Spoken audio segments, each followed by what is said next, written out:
Good evening and welcome to the Coach's Box. Ray Halbrook here from Livestream STL. Hope everybody's having a great evening, and we've got a great show tonight here for the Coach's Box. Going to bring everybody in here real quick, and I'll unmute everybody here real quick. Matt Schutte, how you doing today? Hello, Ray. Greetings from my Imperial Starship Livestreamicus, I suppose. I like it. As good a name as any. I like it. We're joined tonight. We got a good show prep. I'm jotting notes down right when you go live. So happy to have a couple guests with us. Our regular crew's with us: Coach Chris Miller, Coach Riley Blair, Coach Jason Jarvis down there in the bottom corner. There you are. And tonight we're joined by a couple guests: Zac McVey, head girls basketball coach for North County High School, and he's not in stripes and he doesn't have the uniform on, but Charles Underwood with us. So welcome, gentlemen. Thanks for joining us this evening. Hey, thanks for having us. Thanks. So as we talked about before the show started, the more we plan this show, the worse it is. So we don't have a huge script or anything like that we go into, but we get our different guests from here in the area talking about all things local. One of my goals for tonight is to not beat coronavirus to death. Which a lot of radio shows and TV shows have struggled to do. So we won't touch on any of that. Obviously, everybody's life has been altered because of that. Charles, I know you're missing out on probably 3 or 4 baseball games a week. Is that a fair number? Well, 5, 6. It just depends. What really got me was my college schedule. Kind of killed me. So you're missing out on a ton there. And Zac, you teach as well, right? Correct. Yep. So nothing in the springtime. Well, junior high baseball in the springtime. Nothing over the summer. But our obviously middle school season's completely canceled. We were supposed to have a tournament game that same week that school was canceled, and obviously we never came back. So Ray, you had mentioned it, and I think you're probably a little more familiar with it than I am, but. So the announcement came out today, and it looks like the state's going to start to reopen in bits and pieces at least. So here coming up in the next couple of weeks. So I guess we are going to talk about COVID just a little bit because one of the things we talked about, will our kids get to play summer ball or not? And Charles, let's start with you. Do you think we'll see like Legion baseball this summer or any sort of league ball like that? Well, right now with Legion baseball, they canceled the World Series, which is usually in August, and in the state playoffs and stuff like that. But we're still haven't heard from the local like Zach, Bone, Junie Bosler, those teams. I mean, they could play, but just to be playing, because they haven't played ball all spring. But as far as making it to the World Series or the state playoffs, that won't happen because they already canceled those.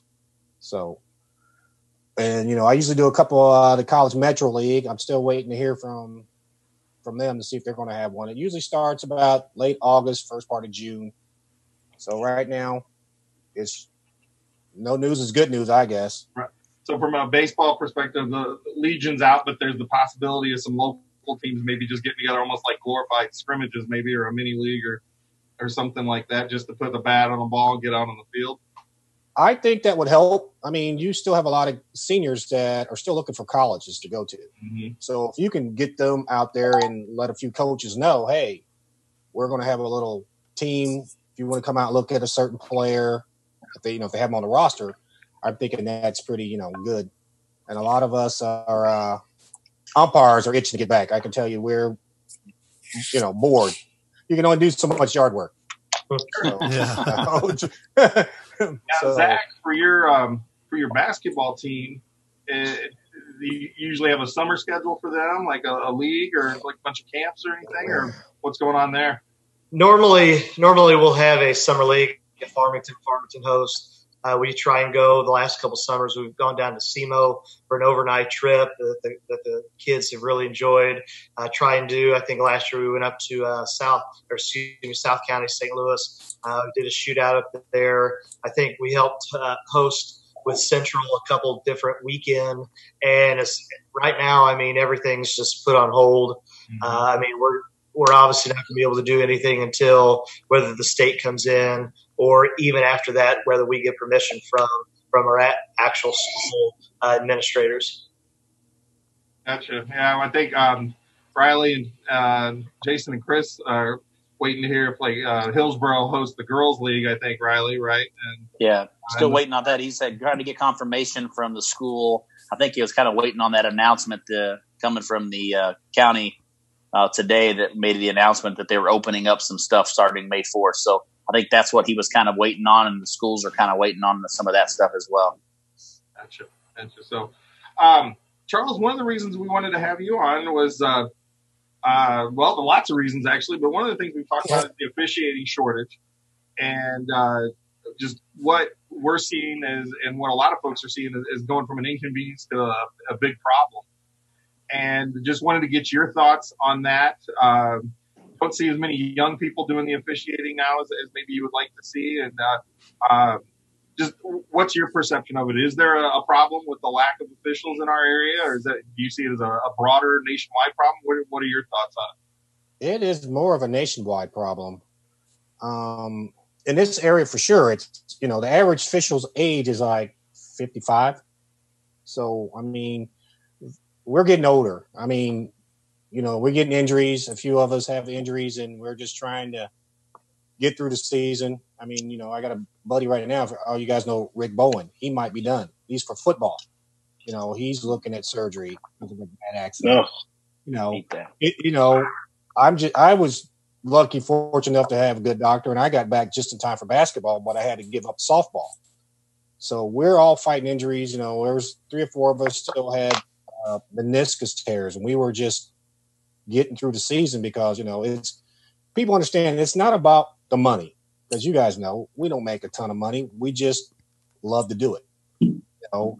I look at a lot of us look at ourselves as we're still teaching. We can't coach, but we can actually coach in stripes. We enjoy it, and that's the problem. When you can't get young kids to do it, I have reached out to. I mean, every time I see a young kid, I'm like, hey, if you're not doing anything, here's a little extra money in your pocket. I mean, it's not much, but, for 2 hours to do a junior high game, you're getting $80. I mean, it's fun. A lot of the high school kids, we tell them, if you're not good enough to play in college ball, a lot of people know you're not going to play in college ball. Hey, you can still be active, be an official, and you make a little money at it, put it in your pocket. And, especially if you're in college. We had, I think you guys remember Sean McDowell. He played for Pius. Yeah. Yeah. He didn't want to go play baseball or anything. He said, no, I'm just going to get my grades. Next, I'm doing a game with him down in Cape. He became an official. I know, great at it. So he said it put a little money in his pocket, and he loved, being around the sport. He knew he wasn't going to be this superstar, make it to the NBA. So what better way to contribute? So I think needs to be more emphasis on, hey, if I was a parent, I'd be like, hey, if I know my kid is like now in the summertime, nothing to do, hey, go become official, go become an umpire. But being said, I have been to some little league games, and the parents are brutal. I'd be lying if I didn't say. I mean, these are 15, 16-year-old kids, trying to umpire 8-year-olds, 9-year-olds. And a lot of you guys know 8 and 9-year-olds can't really pitch, or the ball's way outside. And the kids are doing the best they can at calling balls and strikes because, good well, 3 innings of a little league game could take you 2.5 hours. Yes. Yeah. So, I mean, you got the guy who's running the actual umpire and said, hey, call strikes, stuff like that. Well, and then if you get the parents arguing, and then there's some coaches, are screaming at the young kids. And next the kid's quitting, don't want to do it. So there you go. We can't get him to do high school because he's already been exposed to the bad parent, issues of Little League. So, I mean, it's bad. I mean, but I wish everyone would do like, I think North County's got a pretty good way of handling some parents if they do get ejected. So, I mean, I kind of like that. I wish more schools would come up with stricter punishments for parents. Well, I mean, Zac McVey, what's the secret to dealing with unruly parents? It sounds like you've got the key. I don't. I definitely. That's for sure. No, but I think we had some issues this year in some of the boys' basketball games, even some of the junior high games as well. And I want to say it was at least a 2-game suspension, 2-game home game suspension, to where whether it was a student or whether it was some parents that were asked, hey, you're going to have to take a couple games off. And as far as I know, there wasn't any issues after that. But like Charles says, there has to be some accountability. And I can tell you from experience, with Riley, one of his players, actually, Fowler, Paige, she umpired my son in Twin City Little League, not obviously this past summer. She did an outstanding job. And honestly, she handled the kids, she handled the coaches, and she really handled the parents well for the 10, 11-year-old age group. So that's, hopefully something that she continues to do. It was really impressive. Yeah. Do you guys see down in North County, you're playing down in that neck of the woods, do you find yourself as a basketball coach seeing the same 2 or 3 or 4 officials most of the time? It actually seems to rotate by a yearly basis. And I know we do the arbiter. North County does the arbiter. I think Farmington, they go with the SEMO area officials. But we're, whether if it's Jefferson County, South County, Charles can explain that better. But we're with that arbiter. And it just always seems to happen that we'll have some 2 or 3 of the same officials 5, 6, 7 games in a row. And especially when you get to the late part of the season, maybe it's just the algorithm that they use or however it is. But it would be nice that for both the schools and for the officials, if there was a way to say, hey, you know what, cap it at maybe 3 games in a row. But I think to Charles' point, there's only so many officials, and you're going to get what you get.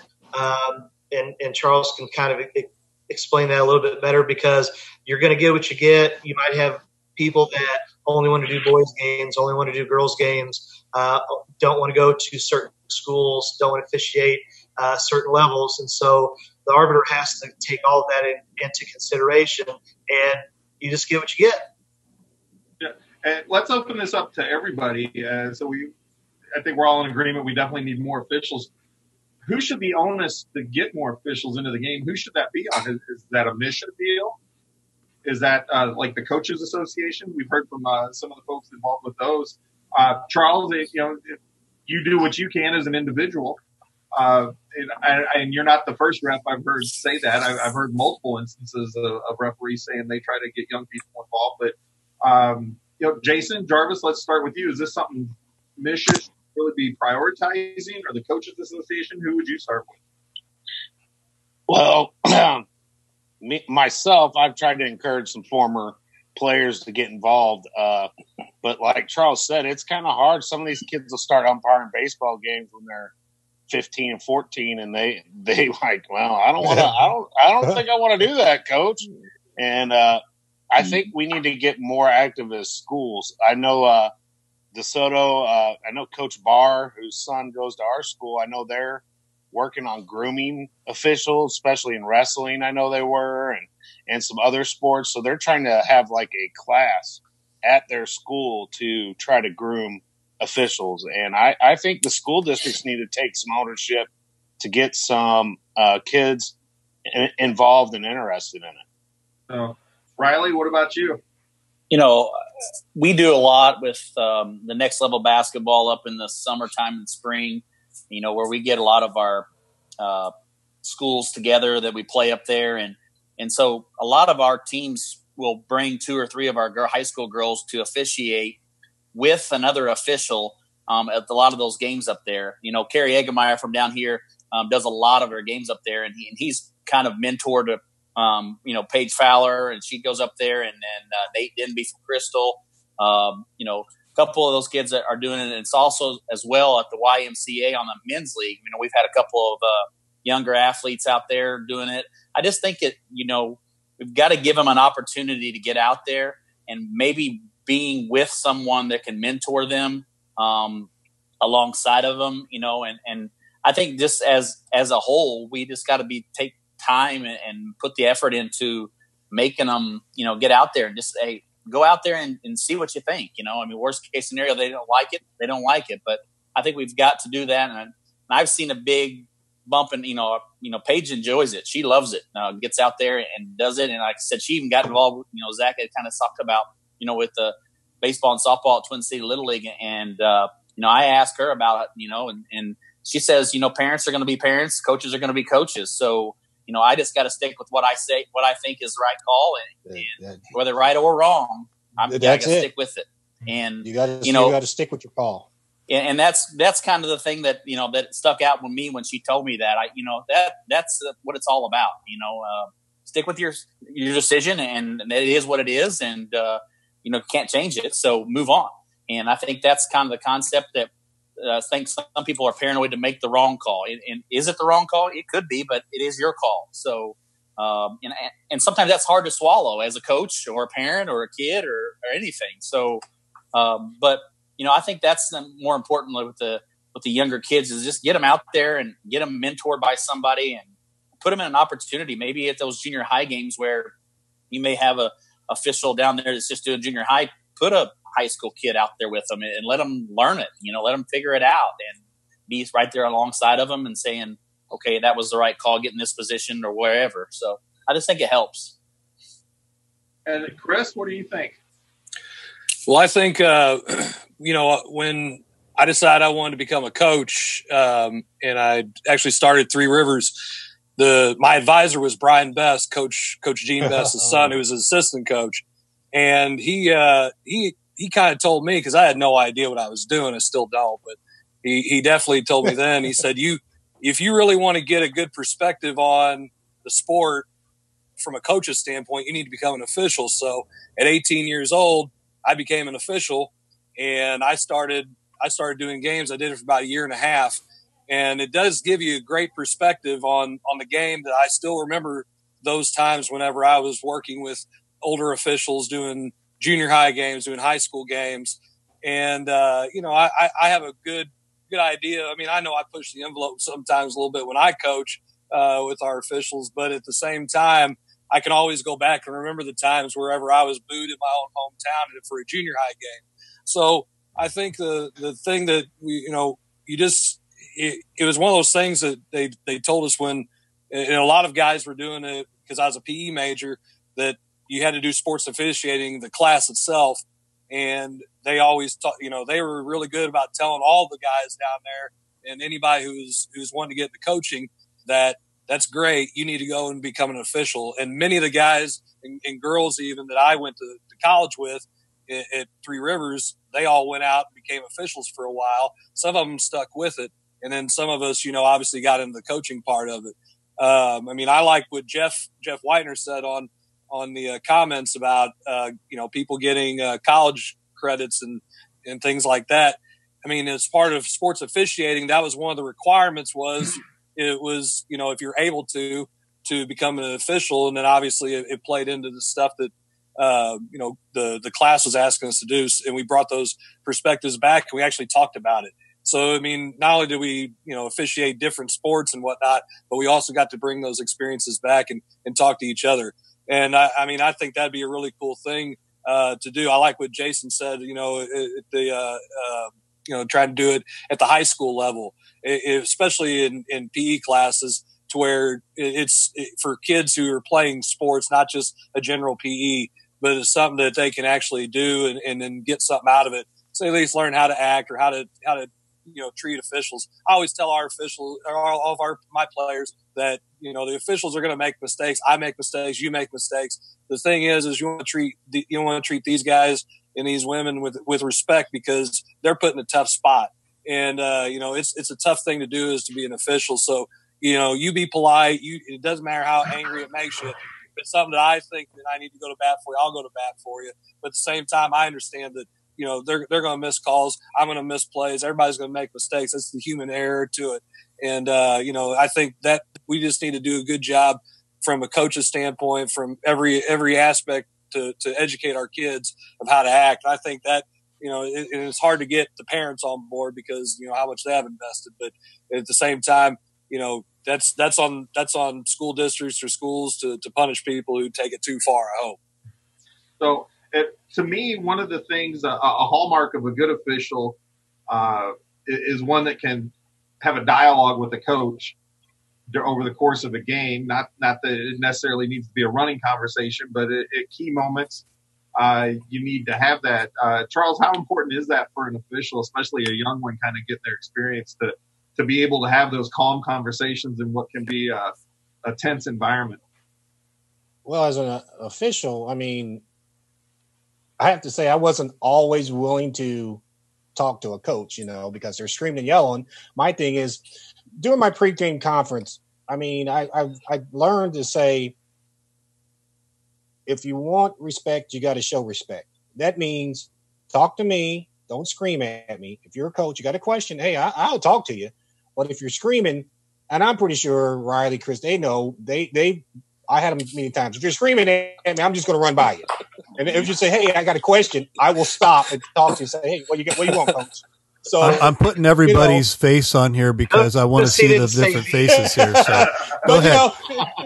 Jarvis, I can't stop. He's just constantly screaming at me. So it's just, it's one of those things like, hey. So I'm like, okay, and I'll stop saying, what do you want? He goes, I think you're getting me confused with Blair. Oh, okay, Blair. Okay, there you go. But it's one of those ones where it's like, they're trying to ask you a question when the play's going on, and you're like, hang on. In your mind, you're thinking, I got you, coach. I got you. Just hang on. Let the play. And then something happens, and they'd be like, well, you missed a call. It's like, well, I'm sitting here trying to answer your question at the wrong time. And so you just got to have a dialogue. You can't take anything for granted. I mean, you can't take it personal. I mean, they have a job to do. They're trying to get a call. They're trying to get their team in the best position to win. And as an official, you just got to say, hey, coach, I hear you. I'll work harder for you. I'm out here working. I might have missed it, coach. It's my fault. You just got to own up to it. And I learned that a long time ago. It's like, yeah, coach, I missed it, but I got you. Are there some coaches, and I'm not accusing anybody on this case, but are there some coaches that going into their gym, they're going to complain about every single call, hoping that they can get you to give one or two their way? Yeah. There's a few, but at the beginning of the game, I mean, it's just one of those things. And a lot of officials know who guys are because we've seen them so many. We did them so many times, but at the same time, they know us. Mm-hmm. So they know it's like, okay, well, I'm gonna try, but it might not work. I mean, I don't, get mad at a coach for trying to get a call. I mean, that's just like in baseball. You'll hear a coach sometimes say, oh, that looked kind of close. Well, I know what they mean. They want to call. But at the same time, it's like, oh, swing the bat. Yeah, that probably was a strike, So, but sometimes I go to some of the coaches and, we don't have to. And I think coaches understand that. Our job is we work for the state. Once we put the uniform on, we don't have to talk to your kids and say, hey, you're doing this wrong, you're doing this. We just have to go out there and make the calls. That's for the coaches to coach. But if you see a lot of us officials, myself, I'll tell a kid, hey, keep your hands off. But, get set on your moving screens. You're moving. Then I'll go by and tell the coach, hey, I told such and such he's moving during the screens. You might want to say something. So that gives you a dialogue with the coach and say, hey, I already warned that player. So the next whistle that comes, the coach, I have had a few coaches say, hey, listen to him. Or I have had a few coaches say, well, they're not going to listen to me. They're not going to listen to you. So blow the whistle. So it kind of works. And so when you blow the whistle, the coach, I had a few coaches, I blew the whistle and the coach goes, what are you looking at me for? He told you, I told you. You don't want to listen, you'll be sitting over here. So it's just one of those ones where you have to pick your battles. You just can't go out there and blow the whistle all the time. And what I've learned is says, don't open up that can if you don't have the answer or you don't want to, have a bad game. Just try to talk to the coach and pre-officiate, pre-event what's going to happen, and if you go to a coach and say, hey, such and such is doing this, or, just anything, coach, they're in the lane too long. Or you tell a kid, I mean, some coaches, they hear me. I'm like, get out of the lane. I mean, I'll let the coach know, get out of the lane. I'm screaming at the kid like, okay, well, the next time I'll blow the whistle. And the coach would be like, I said, coach, I know you heard me. And he goes, Yeah, I heard you. So it's just one of those things where you have to pick your battle. If you know, so it's basically we're out there coaching at the same time as the coaches. The kids are still young. So we're kind of want to officiate the game, but also the kids are learning the game also, especially at the freshman, junior high level. You know, they're learning. High school is a little bit more intense. You got a little bit more to pay for, you know, conference, district seeds. So, you know, it's just one of those things where you got to pick your battles and, you know, and own up to your mistakes. Because I have a lot of stories where coaches, you know, they should be still chewing my rear out right now for some of the calls I made, but I'll just go over. You know, like for instance, a college coach blew a call, and he come out there screaming. And the first thing I looked at him, I said, "Coach, you're right. I blew that call. If you still want to continue to chew my butt, you can chew it." He goes, "You know what? Nope. You earned up to your mistakes. I'm fine with it." You know, I said, "Coach, I'll do better." And he was happy with it. And this is college. I mean, these guys, you know, they're more intense. And he told his players, "Hey, guys, I'm happy with this guy. Yeah, he blew the call, but he owned it to his mistakes. I wish you guys would do the same thing when you make mistakes." So it was a teaching moment. Even though I blew the call, he turned it into a teaching moment. Mm-hmm. So, we're going to talk about technical fouls for coaches whose last name rhymed with Thriller. But first, we're going to take a brief commercial break. So I'm going to turn this over to Ray Halbrook. And Ray, we're going to go to our first break here. Yeah, we'll go to our first break, and we will be right back. What you guys do for Jefferson County sports, it doesn't go unnoticed by the coaches in all sports. Yeah, all sports. That. You know, I have a lot of friends that are head, you know, basketball coaches, and I've been, you know, of course, around Jefferson County all my life and followed all kinds of sports even before I got into the coaching. So what you guys do to help promote it with the kids is unbelievable, and we appreciate you guys. Yeah. For you guys to take your time and what you do is awesome. Just awesome. Yeah, well, we try, we work hard, and you know, we think they deserve it. You know, the kids deserve to be able to be seen, and if we can turn out you know, kids in the community to better them, get them in college, and make them a better citizen, that's the key.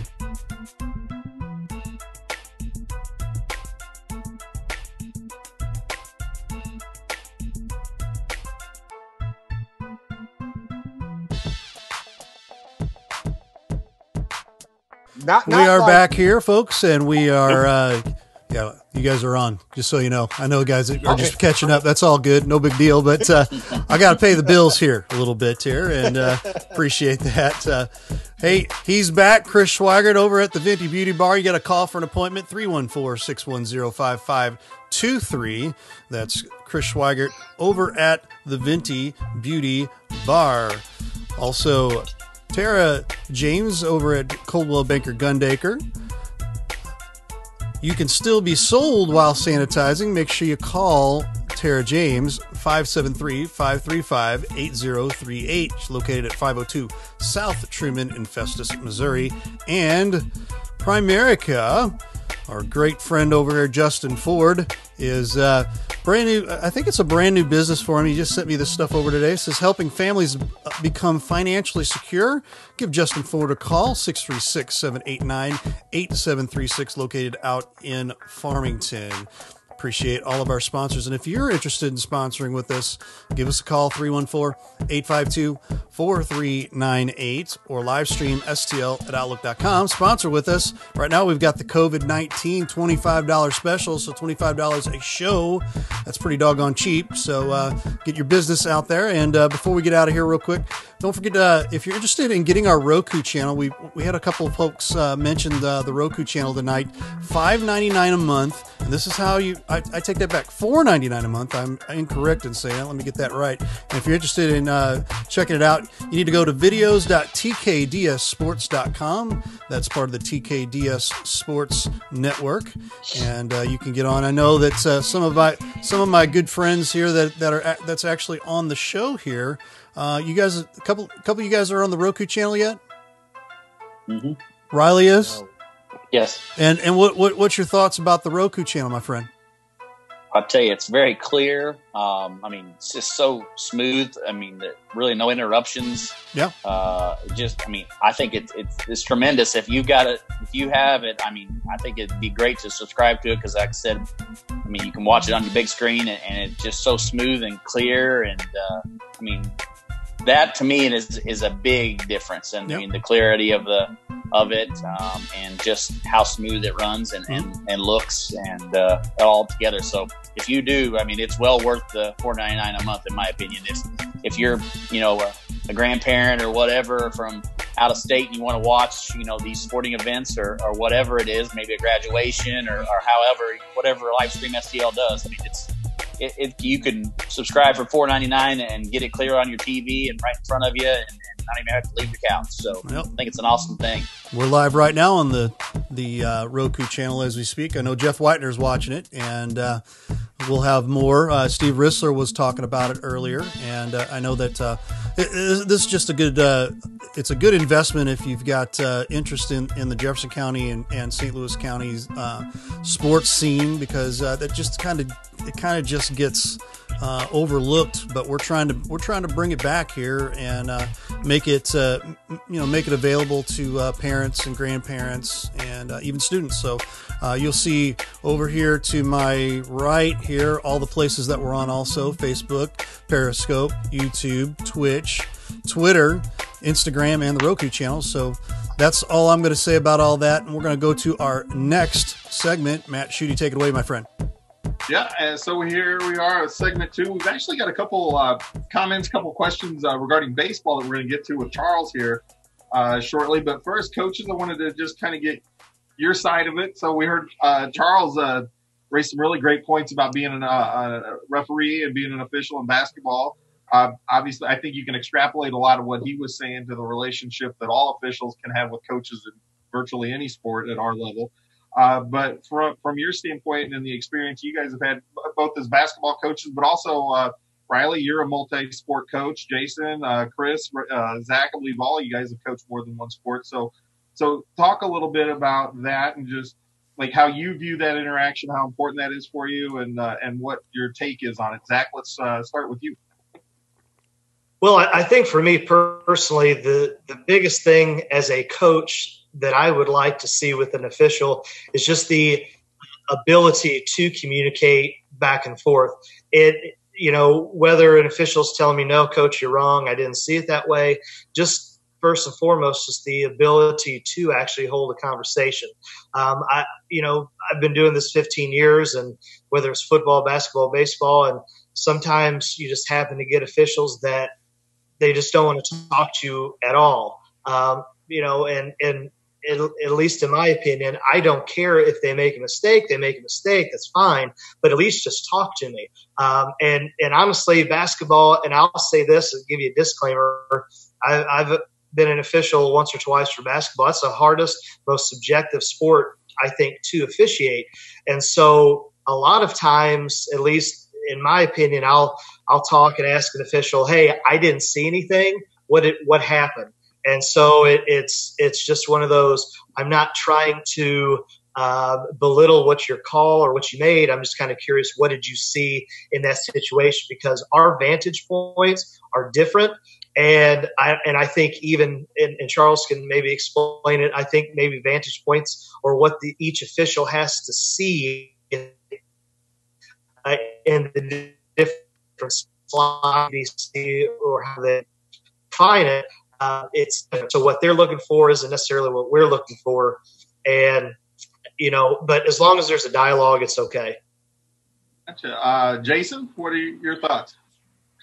Well, I learned early in my career, it was a little harder to talk to refs.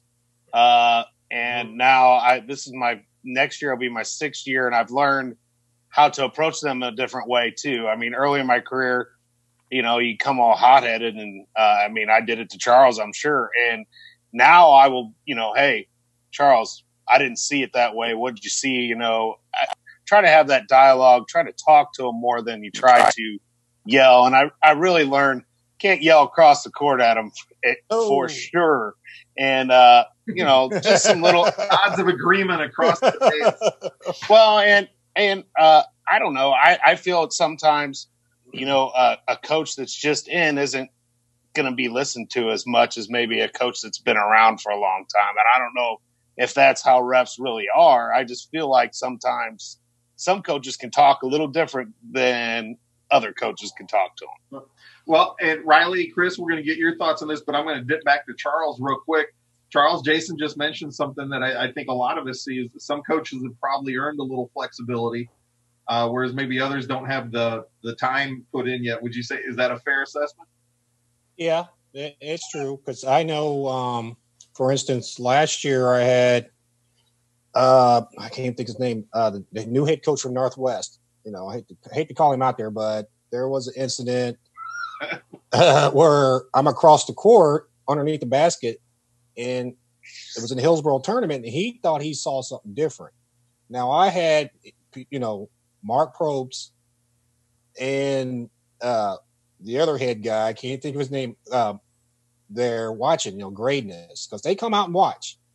And it was a play underneath the basket, and no one touched his kid. So I'm running down the court. He's screaming, stomping his feet. You blew it. You blew it. So I just look at him, run down the court, and I'm across the court, and he's screaming at me. So I wait till there was a foul in the end, and I walk across the court, and I called him over. And I said, Coach, this is what you saw compared to what I saw. And I'm standing 2 feet from the play. I said, so, if you got a question, ask me. But don't ever scream at me again like that across the court. I said, because I probably could have gave you not one, but 2 technicals because you kept screaming at me and you would have been done. I said, plus it's your first year, Coach. I'm going to give you a little advice. If you got a question or you disagree, do not scream.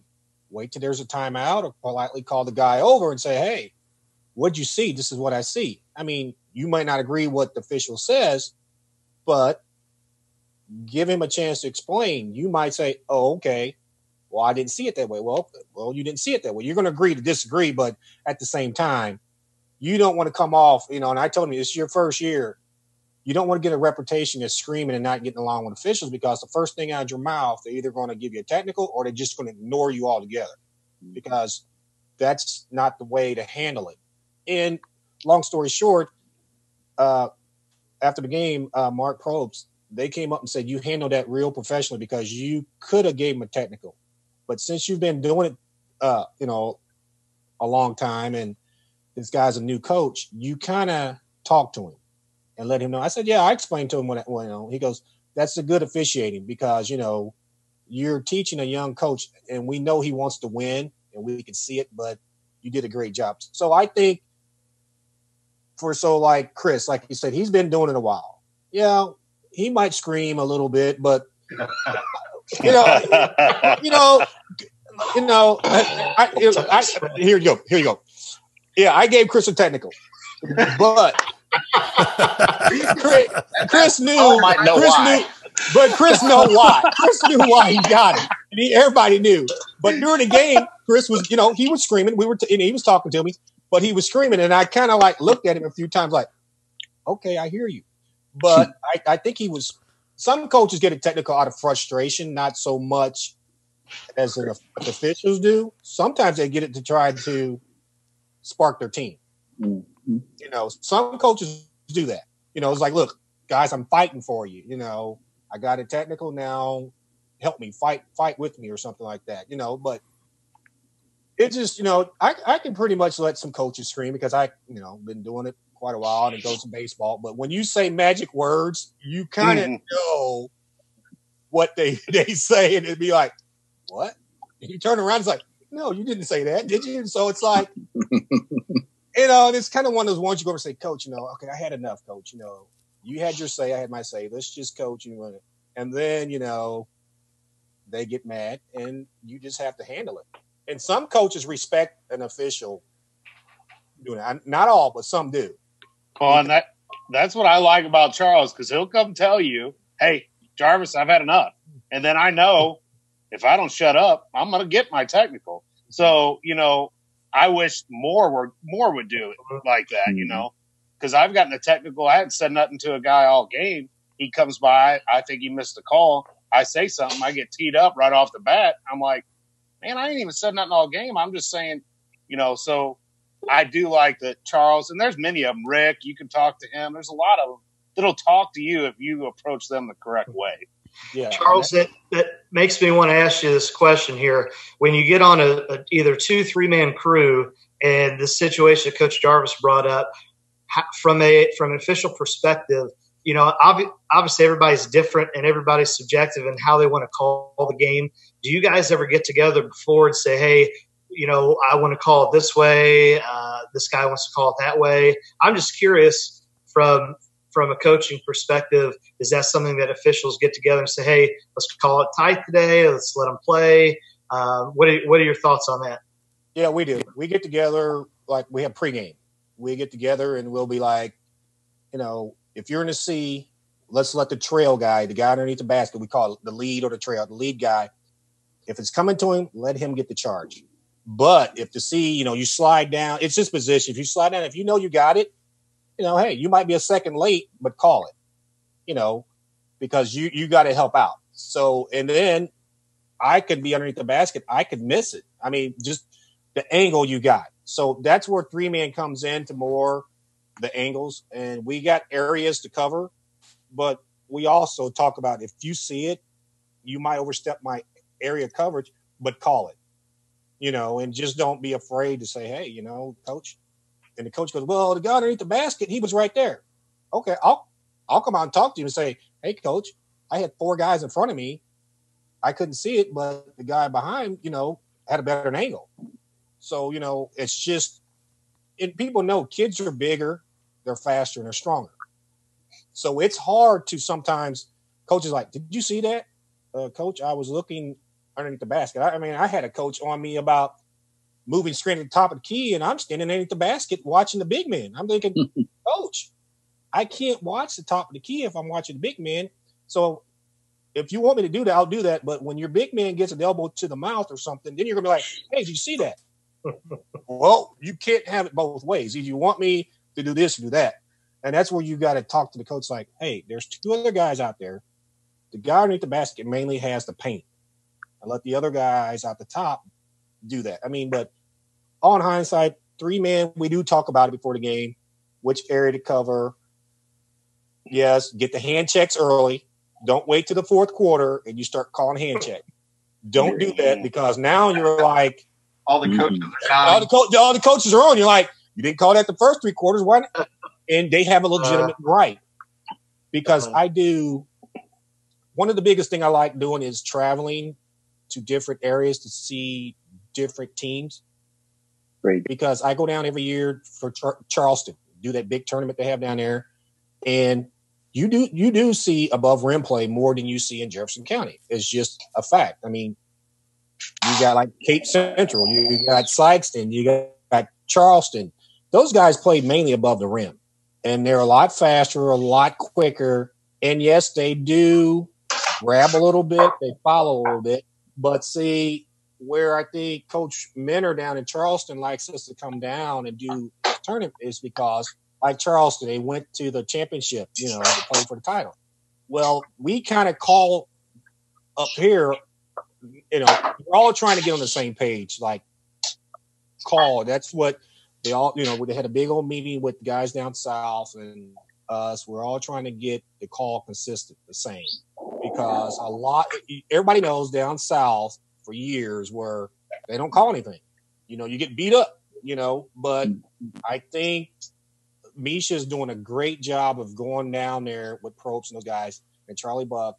They're getting on those guys and say, hey, coaches want more fouls. They want more fouls. Blow it. And that's when Coach Farmer for Charleston, he retired now, but he told us this year, he goes, you know what? I hate when you guys come down here because you call a lot of fouls. And, he goes, but I watched the tapes over years. He goes, but they are fouls. And our guys got to adjust, because if we start getting into sectionals and districts and everything, we're playing. Most of the officials we get are guys from up north that call it the same way you. And he goes, so that's where I think we do talk. We do try to be consistent. You know, a lot of us, you guys, some of your coaches, Miller and Jarvis, there's a few of us have worked together so much. We know how to call the game. We don't have, you know, we get in before a pregame, we'll go, okay, let's just call how we see it. We all work together. We know each other. Because I can work with us, Rick Bowen, and he can make a call. I don't have to question, was that a foul or what he see? Rick's been doing it for years. I just let him call his game. And I even said, hey, I missed that call. And I mean, you just got to own up to it. If a coach gets on you, own up to it. So, Chris, I think out of this group of coaches, and this is not a shot at you at all, but out of this group of coaches, you probably coached the broadest swath. You've covered more of the state maybe than some of the other guys with the various head coaching stops. Can you talk a little bit about what Charles was saying, where you're seeing like the officiating down south because of the style of play is a little different than what you run into in Jefferson County? I think you hit the nail on the head, Charles. I mean, the game, I grew up in Southeast Missouri and coached down there for a few years. I've been in Northern Missouri. Coach Davis always says that I've probably been in more gyms than him, and he's old, so I don't know if that's a compliment or not. But the game is officiated different. I know down south you can go into, especially one of those small gyms. I don't really want to call any gym out down south, and you can get practically mugged. And if you're used to playing in situations like that where you're allowed to play a certain way, and let's say, and I've seen it throughout the years where these teams come out of certain areas where the game's officiated differently, and then they're moving, and then they move on in the state tournament, they're getting different officials and different officiating than what they're used to at that level. And sometimes it takes them out of their game. I mean, because let's just say I've watched Charleston come out of Southeast Missouri for many years and make runs at the Final Four. They get pretty deep or playing in the state championship game, and they're not allowed to play a certain way where they're able to, kind of bump you a little bit and get their hands on you. And they're used to playing like that. Not saying they're playing out, outside the rules, but it's what they're allowed to do. There's several other teams. Harrisburg, which is up north of Columbia, they'll play a very aggressive style that they're used to being able to play. And then whenever they make a run, sometimes they get some officials who come out of Northwest Missouri, and the game is called pretty much where you look at somebody the wrong way and it's a foul. And, it is tough. It's tough when you're playing in different areas where the game is officiated different, but it's really interesting to see how teams adjust to that and, just really focus on just doing the things they're supposed to be right. Excuse me. And Riley, before we switch gears, I got a couple good baseball, softball questions on here for Charles. But before we do that, I just wanted to get your perspective on that relationship, that dynamic between the coach and the referee on the court during the game.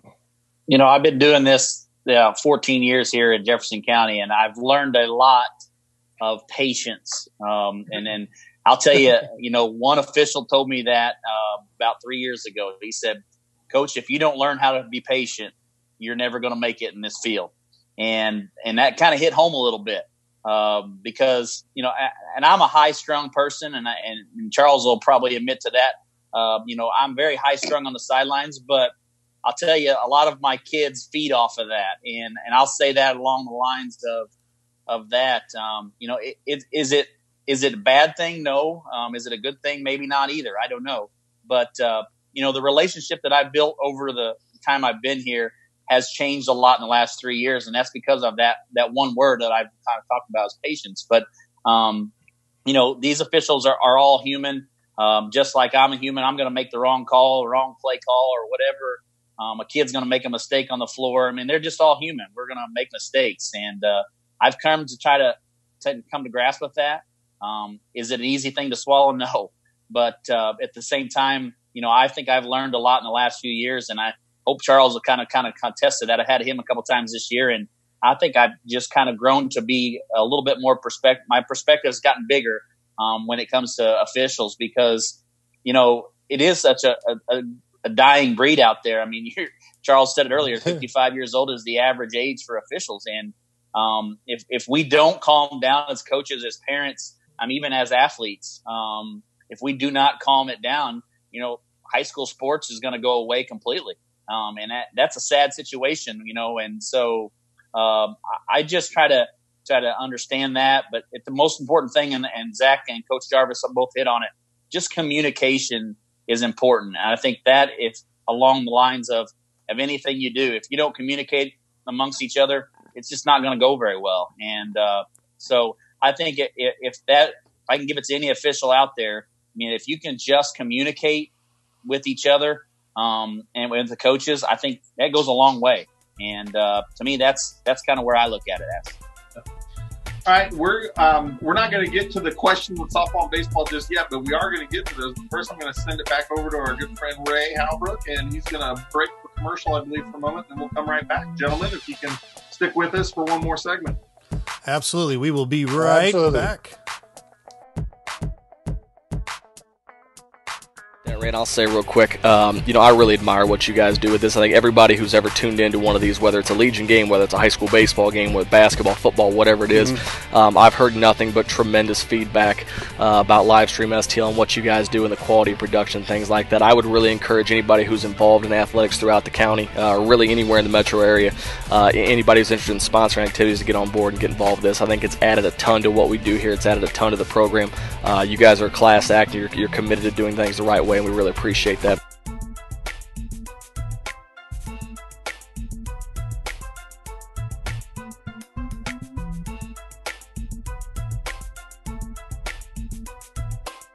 And thanks so much for being back. And the guys are cutting up and having a good old time over here. I see all of them. This is a good group here, guys. I'm just going to say we had a really good show so far. But I wanted to tell you a little bit about our sponsors tonight. Sponsors like Chris Schweigert over at the Venti Beauty Bar, Salon, and Med Spa. Call for an appointment, 314-610-5523. I know Chris is chomping at the bit to get back into the Venti Beauty Bar. Should be ready to go here probably this weekend, probably first of next week at the very latest. So give him a call, 314-610-5523. That's Chris Schweigert. Tara James over at Coldwell Banker Gundaker. You can still be sold while sanitizing. Give Tara James a call, 573-535-8038, located at 502 South Truman in Festus, Missouri. Give Tara James a call. Also, Justin Ford over at Primerica, helping families become financially secure. Give Justin Ford a call, 636-789-8736. And if you're interested in sponsoring with us, again, here's our number again, 314-852-4398, or you can email us at livestreamstl@outlook.com. Sponsor with us, $25 for the COVID-19 special right now, and we're running that until we start, hopefully, do I dare say it, American Legion Baseball, hopefully here sometime in the next coming weeks. And before I forget, don't forget to jump on our Roku channel. If you're interested in getting a hold of our Roku channel, just access videos.tkdssports.com. That will take you to the TKDS Sports Network and give you a chance to open up a subscription for our Roku channel, which is $4.99 a month. All right, guys, we're going to jump right back with you guys here. And Matt, what we got going on now? Yeah, we got a couple comments on the Facebook channel. So our friend of the show, Jeff Whitener, chimed in. And Charles, this one I guess is for you. It says there's a special relationship between catchers and home plate umpires. I'd like to know if Charles can mention some of the memorable catchers he's worked with over the years and some of the funny things that have happened back there behind the plate. So would you agree with that? There's a relationship there with catchers and umps? Yes, there is. I mean, when I come on the field as an umpire, the first thing I try to do is tell the umpire, the catcher, hey, it's just me and you back here. You know, if your coach asks the question if there's a ball or strike, please, just tell him it's outside, inside. I said that way it'll keep him from getting, in trouble, and it'll help me. So basically I'll tell the catcher three things. Number one is I don't want to get hit. That's the main thing. Don't get hit. You do a good job, don't hit. Number 2 is if you think it's on the outside corner, hold it there. Let me see it. Almost like a frame job. Just hold it there. Let me see it. And 2, don't stand up in the strike zone. If you think it's a high pitch, don't stand up because it's going to be a ball. And if you get a good coach, like Zach Bone, he caught, he was a catcher. And he'll see his catcher pop up on a high strike. And the first thing I'll look at Zach and I'll point to the catcher, like he needs to stay down. And Zach will he'll look at him. He'll go, hey, stay down. The umpire can't see it. So it's almost like basketball. You got to rapport with the coach. You talk to the coach a little bit, but mainly coaches. And Riley, if you're a softball, baseball coach, from the side view, it looks like a strike. I don't care if it could be outside, but for them, it's knee high. And they're like, oh, man, that was good. And the catcher, and I told the catcher, tell your coach where that was at. And so you'd be ready before the catcher goes, he'll point, coach, it was outside. Coach, it was inside. I said, go over and tell your coach where your pitcher's pitching the ball at, and that way, and it has worked. And I'll tell the catcher, thanks. Or if I see a guy out there balking out and tell him my secret sometimes, but you don't want to penalize a kid, like you say, a freshman kid or a JV kid that's never pitched before. Coaches see it. The kid can barely pitch, get the ball over. You just want to get the game moving, both coaches, and you'll tell the catcher, hey, go out there and tell your pitcher to pause. Go out there and tell him to do it. So you're relaying the message, and your catcher, and you tell the catcher thank you because, no one wants to be balking runners in, but there's a few memorable catchers that, that being great for me. I still see a few of them now, and we talk. I try to get them to do baseball, and some of them like, yeah, maybe. And I think there's 2 or 3 kids in Farmington that became umpires. I don't know if they're still doing it, but they have worked for me in the summer, and I knew that they were going to be good. They were good. I had a few coaches that say these guys are going to be good umpires to stay with it because they played a game and they seen their potential. Like I said, why you become an umpire? One guy goes, and a few of them goes, well, I knew I wasn't going to play major baseball or go play D1 college or anything like that. So I just wanted to be an umpire and I want to stay, close to the game. And I was kind of happy to hear them. And that's what we preach. It's like you stay involved. You're not going to play at the next level. So become an umpire. You can still give back to the game. You can still make a little money on the side of doing it. You might get screamed at, but at the end of the day, you'd be like, hey, got paid to get screamed at. It's just one of those things. You're not going to make everybody happy. You got to understand that. And there's Josh Stratton chimed in as well, and he said, I officiated baseball for 2 years, and it almost never failed. The better coach team had the quieter coaches. Guys worried about my strike zone were not always typically good coaches. There's some truth to that? Well, you have some good coaches, some bad coaches. It's just one of those things, Coaches are going to be coaches. And you're like Riley said, we're all human. We make mistakes, and I said it before, they're trying to get a call. But there's, everybody knows in baseball, if you coach, the one rule, you don't argue balls and strikes. That's just it. It's a judgment call. People understand just like basketball, it's a judgment call. You're there. It's a judgment call. It's your judgment, what you see. Coaches may not see it that way, but hey, a banger at the home plate. You're standing over the plate watching the kid get tagged out, and the coach is like, oh, you were safe. Well, coach, I'm standing right on top of the plate. I could have scored myself. The kid was out. But in hindsight, the coach is trying to see if you messed up. You never know. I have never changed my call, but I have seen a play where a guy at first base went and overruled the home plate umpire on a play at home plate.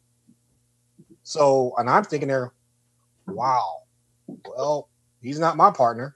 So, you have to talk about it, but, I think, and the guy, and I'm thinking, the guy's been doing it a few years too. And I'm thinking, you can't change that. And I'm thinking, man, you can't change that call, but he did. And I'm thinking, okay, well, Is it? You do baseball and softball, correct? Yes. Harder to call balls and strikes for softball or baseball? Like softball, I'm thinking of like one of these flamethrowers. It seems like in the county we've always got a couple of them in Jefferson County. I can think for St. Pius, for example, just knowing them, AJ Agers can really bring the heat and throw fast. Is it tougher to call balls and strikes there, or with the longer distance with baseball? Softball's easier. Oh, to me, softball's it's if you got two good pitchers, which like the Nichols girl, and then you had the Henderhan girl. I did that matchup with them. It was just like a day in the park. It was easy. They both, they're going to be throwing strikes. So if you know the pitcher and you've seen them before, it's going to be easy. You can't make it hard on yourself. You can't guess. That's one of the things. They're once you develop your strike zone, you have to stay with it. You can't first inning. If you call, just for example, if you calling the ball at the ankles in the first inning, okay, come the ninth inning when it's crunch time, you can't call the ball. You may call it a strike for the last 7 innings. So now you can't change, and some coaches will look at you. Well, their batter, and they'll be like, hey, he's been calling that pitch for the first 5 innings. Are you going to swing the bat? Here it is, the 6th inning. So, or you change your strike zone.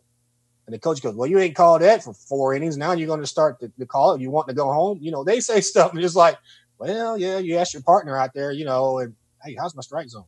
If you've got a good partner and you can take criticism, and that's the main thing about any sport.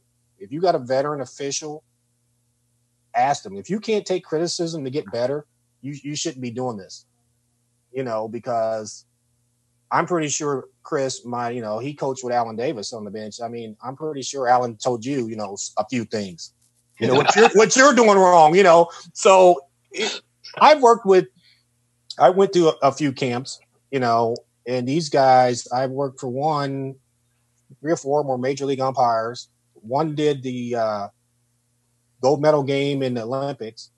And so these guys have been there, they've done it. So if me and an official think, oh, I've been doing this 16 years, I don't need to listen to you, you're wrong. You will never get it. You will never be good. I don't care how many games, how many championships you did, you always can improve your game. Just the little things. I mean, I find myself sometimes during the game, I move my head with the strike, with the pitch. And I have to take a minute and go, keep your head still. Or my partner out there goes, hey, you moved your head a little bit. Keep it still. Oh, okay. So you have to listen for anybody who wants to be an umpire or an official. You have to take criticism and just roll with it. You can't. I mean, that's in your job itself. Somebody might see you do your job wrong. I mean, I'm pretty sure these guys are teachers. I'm pretty sure a principal might say something to her, the boss, be like, hey, you need to do this better. And you're going to tell your principal, oh, no, I've been doing this for a certain amount of years. You don't know what you're talking about. Oh, okay, well. There's only one guy in this group I can think of that was probably doing that much. Come on, Jarvis. Yeah, it's not me. I think Miller's been at more places than me, maybe. Man. To answer Charles a little bit, though, it's funny because, Coach Davis, he still does it. He still tells me all the things I'm doing wrong. He probably told me, I think I probably got a text from him already if he's been even watching the show. And then that game that you called, unfortunately, I got a technical foul because I was, being awfully vocal. He was telling me pretty much during the game the things I was doing wrong is he, was calling out our plays and knew exactly what we were running. So, yeah, he's told me a few times, quite recently on the things I've been doing wrong. Well, Davis he's gotten on to me. I mean, I've been doing Alan Davis for a long time. He knows my style. I know what he says. Sometimes he might just be picking at me. I mean, I caught a 3 seconds on this kid, and the next game, it was in the tournament, this past Christmas tournament. The next game, he saw me. He goes, "Hey, what was that 3 seconds about?" I said, "Well, Coach, if you would have brought me to the Soto, you could have taught me how to count to 5. I mean, I missed that." And he just, so it was a joke. It's a joke between, everybody knows a joke with Dave, Minnesota, but it was just a joke. So you got to take it for what it worth. He always pulls my leg. He tries to, to get at me. And during the game, I'll get at him. And I'm like, Coach, if you would have called the right play, you would have scored, or something like that. So you got to have fun out there too. My thing is when I go onto the court, I tried to have fun. I talk to the kids. If any of you coaches probably saw me, I talk to the kids. I constantly try to have a rapport with the kids, because if you have a rapport with the kids, you can pretty much say, hey, such and such, you can't do that, or I'm gonna call a foul. Or if you tell them, some of them be like, oh, yes, sir, thank you. Or some of them are appreciative of what you tell them, because a lot of the kids play multiple sports. Some play baseball as well as basketball. So the kids pretty much will know me in my demeanor, because I see them so much in basketball and baseball. So I have a rapport with them, and and some of them be like, hey, are you doing baseball this year? Because I do have fun out there. And it's all about having fun with the kids, because at the end of the day, somebody's going to win, somebody's going to lose. But did you have fun? Did you? And I tell myself, did I try to do my best? Did I give my best to both teams? Because if I don't feel I did a good job, then I have to work on a few things. And that's where I hold myself accountable as trying to be the best official I can, because I don't change the way I call a basketball game or baseball. I mean, I have some guys who watch me, even as signers or something, they said, hey, you look like you're having too much fun out there. Are you taking the game serious? And I'm like, well, if you're not out here having fun as you're doing it, then what's the point? You can be serious, but you got to have fun. You can't go out there with an attitude and chip on your shoulder every single night, because some coaches told me, they go, man, it looked like you were mad when you came out here. I'm like, oh, I'm sorry. No, I was just thinking about something. So coaches see it, parents see it, players see it. You just got to have a smile on your face when you might not feel like being out there. Because believe me, sometimes I'm so tired, because come into January, February, the coaches know it's a long basketball season. You are tired. Players are tired. And you just got to do it. You signed up to be an official. So quit, hey, don't take the game. I mean, that's my point. If you don't want to do it, don't take the game. If you don't want to give you 100%. And that's where it is. We had Zac McVey had a good question for you earlier, just about like the pregame meetings, and I think one of our other coaches had a question as well. Riley, was that you? Yeah, one of the questions I had, and I've seen a lot of the times this year, a lot of close games at the end of the games. As an official, if it's a 1-point ball game or a 2-point ball game at the end, I mean, is a foul have to be called? Has to be blatant foul, or do you kind of let it play out as it plays out? As an official, how do you handle that situation? Well, you get together at half court, like you'll see, you guys call a timeout. Some coaches will get together and say, hey, make sure it's a foul. Don't second guess. If you're going to call a foul, call it. But you better be sure, like if it's a travel, it's a walk, it's a foul. If you call it, make sure. And I mean, because I tell people, some people are like, oh, or, I hear all that, well, they didn't want us to win, or they refer to the team. My thing is like this. I don't care who wins. A foul's a foul. A walk's a walk, a travel. And some coaches, I've been in those 1 or 2 point games with about 5 seconds. A kid they'll travel.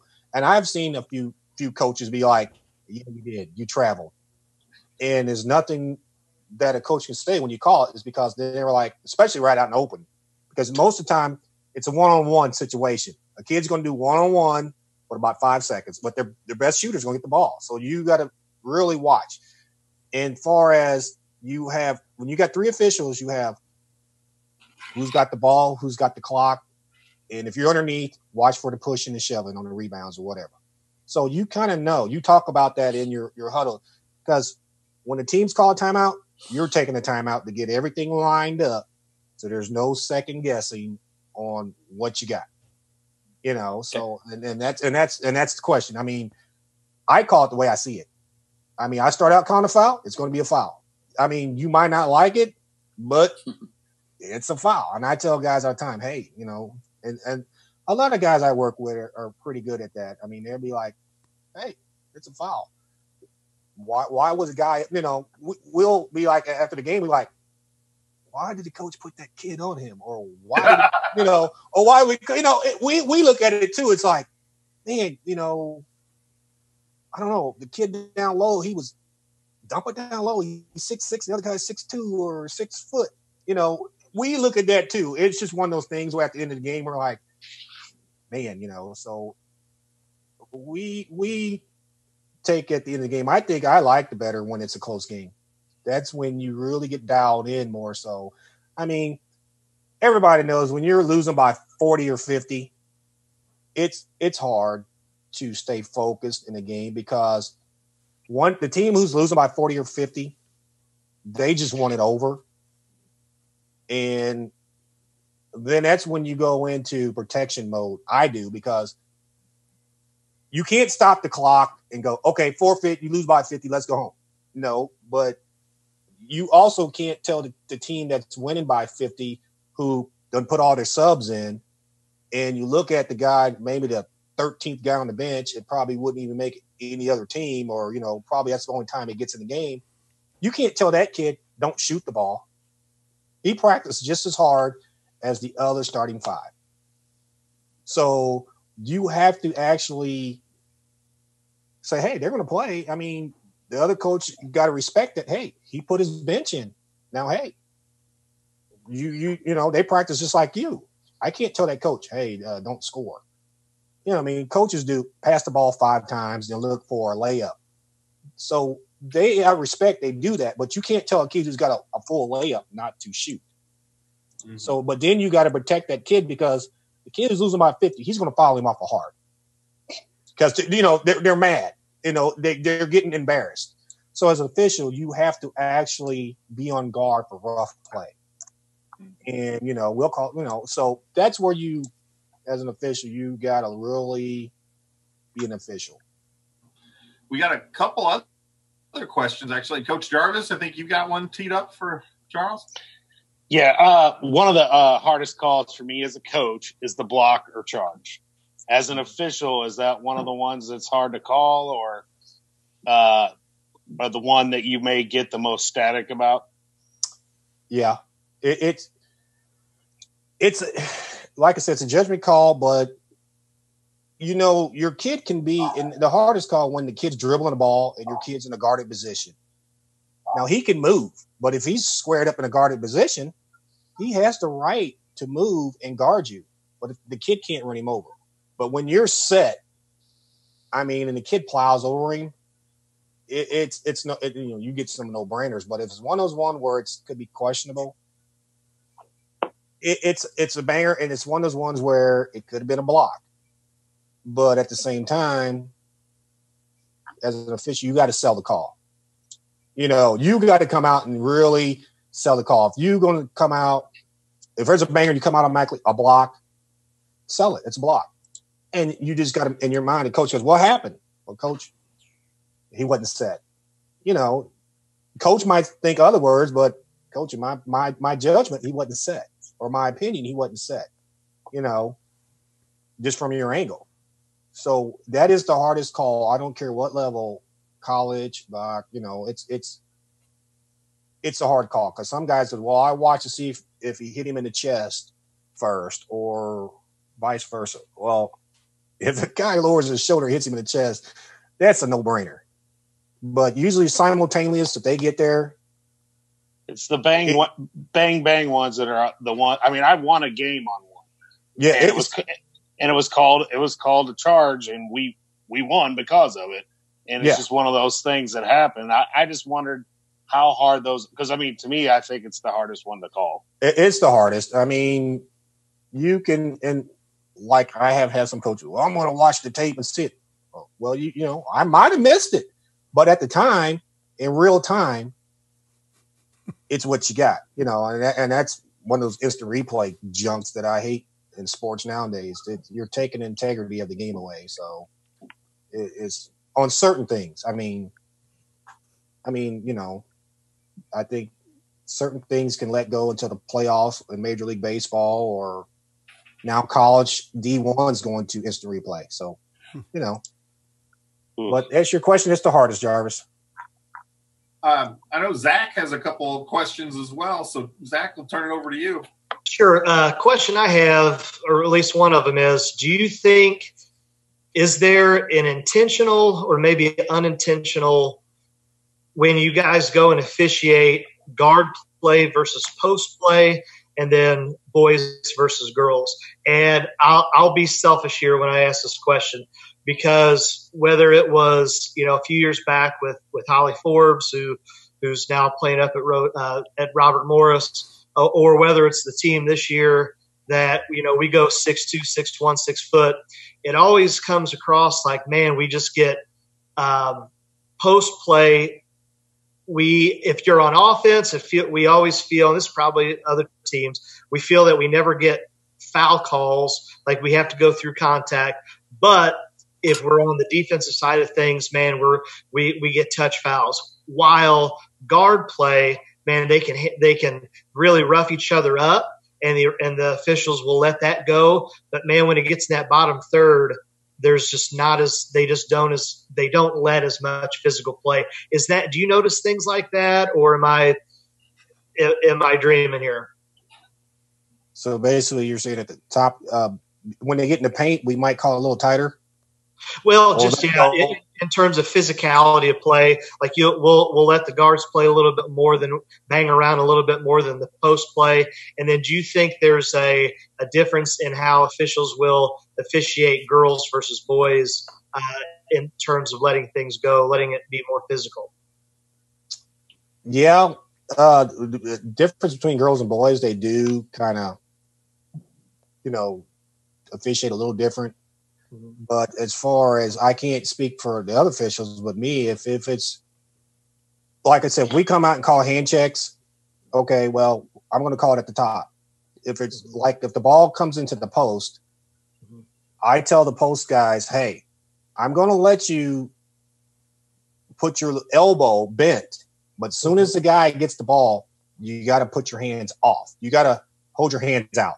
So, and it works whether both teams are on offense. If your girl has got a forearm, okay, when the girl gets the ball, then you got to guard. And then if she goes on the other end, same thing. She's going to have your forearm. And then when she gets the ball, when you get the ball, she's going to put her hands out. Now it's going to be a foul. And that's the way I call it. And certain officials, everybody used to say Alan Davis had his group of officials when he was at DeSoto. And what it was is, even before the game, our pregame, we will tell the coaches, hey, we're going to let the big men play. But if one gets an advantage by extending their arm out or something like that, if one gets an advantage, we're going to call it. And I think Alan Davis knew that, because certain officials, we will tell them that, hey, we're going to let you guys play. I mean, if you got 2 6'6" guys and they're pretty good, you want them to play ball. But if one starts pushing, getting the hands and getting an advantage, more so like shoving off or anything, we might warn them and say, hey guys, you can't, knock it off, blah, blah, blah. But then you got to start calling fouls because one gets an advantage. But at the top, I'm more so if the hand checks, or if you're impeding the guy's process, then you got to call it.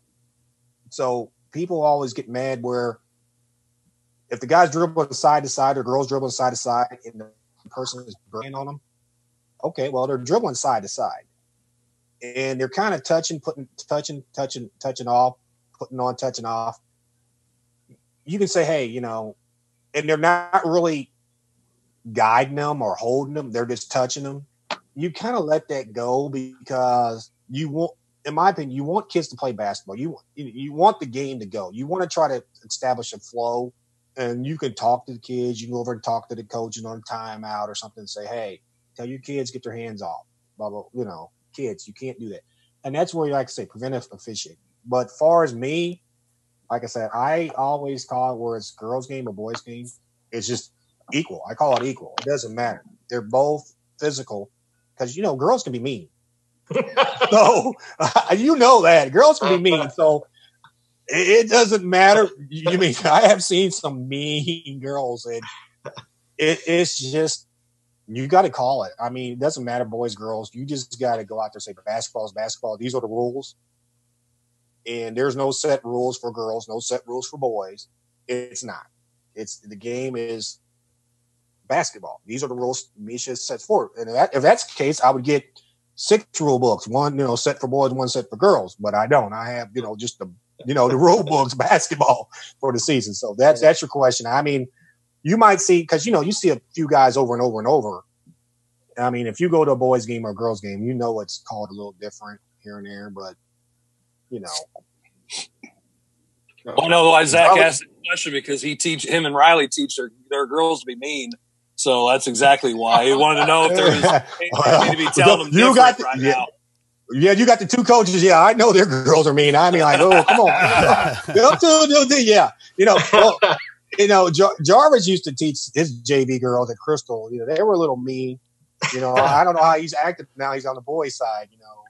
That was all Ken Jones, man. That wasn't me. That's all Ken Jones. Yeah. Does the speed of the game change that too, though? I mean, the difference between the speed and the boys and the girls' side. Yes. Because I think the biggest difference is speed.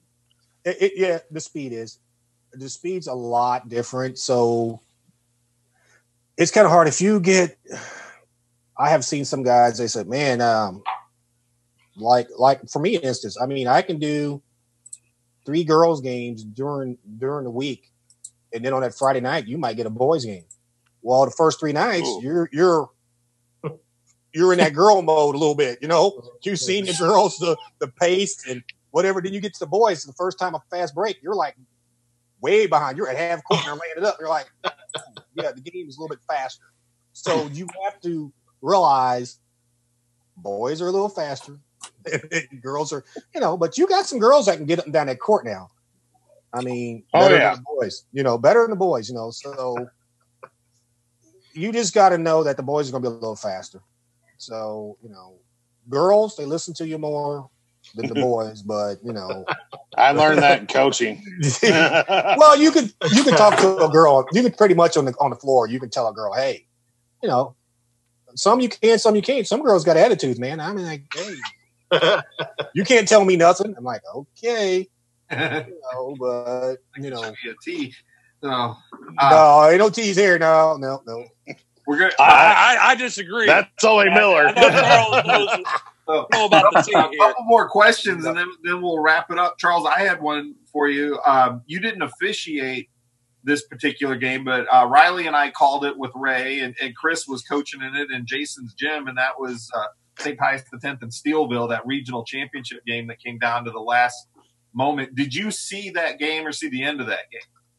You mean a last shot? Yeah. Yeah. What did you think? Riley and I think we both said immediately, and Ray, I know you chimed in on the broadcast. We all thought the shot was no good. So walk us through from an official's perspective. What is that conversation at midcourt that the 2 officials are having? But beyond asking Coach Miller to please back up. Well, you first you got to establish, like during the timeout, it's always, unless something happens where the ball swings a certain way. That's why you don't. It based on who's got the table side facing the table. He usually has the ball. That way the clock can see him, and he can see, the clock can see, he can see the ball, and you can wave it off. And then you got the guy underneath the basket watching for any rough play, and the other guy on the off ball. But if the guy on the baseline rotates, then it flips around. So then the guy, who was away from the clock, doesn't have the shot no more. So it's kind of hard, but yeah, I think they got it right. I watched the tape several times. They got it right. And the bad thing about that is, I think a few gyms now are going to, I know it's a little money, but they're going to the red triangle around the scoreboard. The scoreboard. Okay. Yeah, because it's hard because if you got an older scoreboard, even though it might say 0, you have that split tenths of a second before the horn goes off. So that's where I think schools or Mesa or whoever needs to get involved or talk about it. Hey, we need to upgrade these scoreboards or I think somehow we can all work together where we can get everybody maybe a triangle, maybe a little red light above the baskets where everybody can see it, because like you said, you have that split second, where it says 0, because you can say, oh, it was 0 on the clock. Well, I didn't hear the horn. For one, you're not looking as an official. You're not staring at the scoreboard and the guy shooting the basketball. You're just not doing that. You're kind of listening to the horn as he either has the ball in his hand or the ball or is released. Because if you're looking at the scoreboard, say the guy got the ball in his hand, he gets fouled. Okay, well, you don't call it because you're looking at the scoreboard. So now you got another argument from the coach. So I think we need to think about that with a red light or the triangle, because it's hard. That's probably going to be one of the hardest plays besides the charge to decide. Did he release it? Did he not release it? So without hearing the horn, you got to go with what you saw or what you didn't hear. Well, Miller says they got it right. That horn. I got video. I got evidence, picture proof of it. So you can tell anybody who wants to see it. I mean, we'll send it. We'll put it out there. It was for sure in his hand. Clock's at 0. And you know what? There's no instant replay. And those guys, matter of fact, I mean, unbiasedly, they did a great job of doing that at the end. You got to come together. That's just like baseball, where, everybody knows in a 2-man crew, it's hard with baseball, especially if there are multiple runners on you. There's play at first. As the home plate umpire, you got to actually kind of watch the guy at first, tag at first, pull the foot. And I've been in a few situations where I call the guy out from my angle because I'm in the B slot, which is in the infield, watching the guy tag second or whatever, and the guy pulled his foot. Well, I called him, out. And that's where your umpires got to get together and say, hey, we got to get this right. Somebody's not going to like the outcome, but your job is to get the call right. No matter what, get the call right and live with it. I mean, those guys got together and they both said, this is what I got. Because I actually worked with one of the officials and we did the quarterfinal. And he's been to state several times. So I know he's a good official. So they got together and discussed it, and he knew somebody ain't going to like this call, but you got to stay with it. And hey, and you know what, gentlemen, on that, I'm gonna teach these coaches a lesson. We're gonna let the official have the last word there. And we're gonna wrap up what's turned into one of our longer shows, Ray Halbrook. But I'm gonna turn it back over to you. I want to thank Charles and Zach.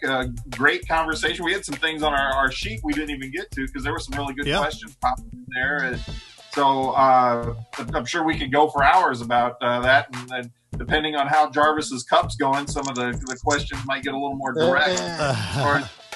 But we're going to turn it over to you, and we'll do a wrap. There's that Herky Black Cat cup there. Right. So, Ray, ring the bell.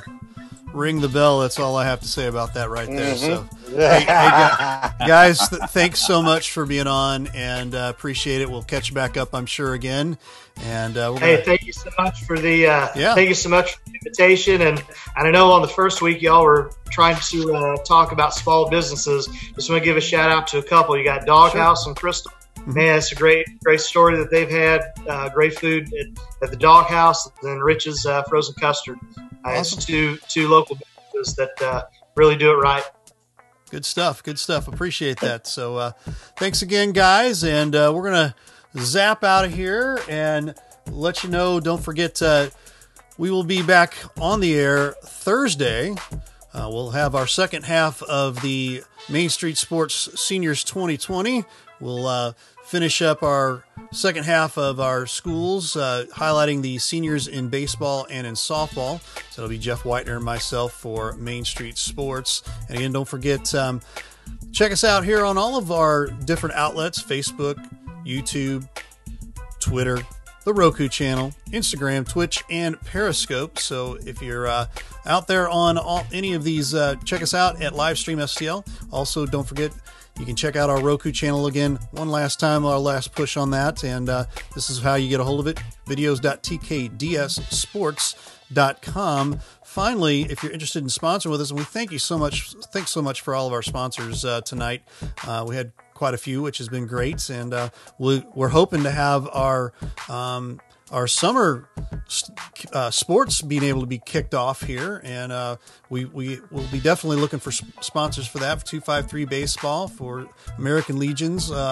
Also, we're going to try to expand and do more than just 253 games, but so we'll have maybe some Rock Memorial games, maybe some St. Gen 150 games down south. So we've already talked to the coaches; they said they're in if we're going to be able to play. So we're hoping to get some American Legion ball here, hopefully maybe here in June or July. So if you're interested in sponsoring with us on that, give us a call, 314-852-4398. Sponsor with us.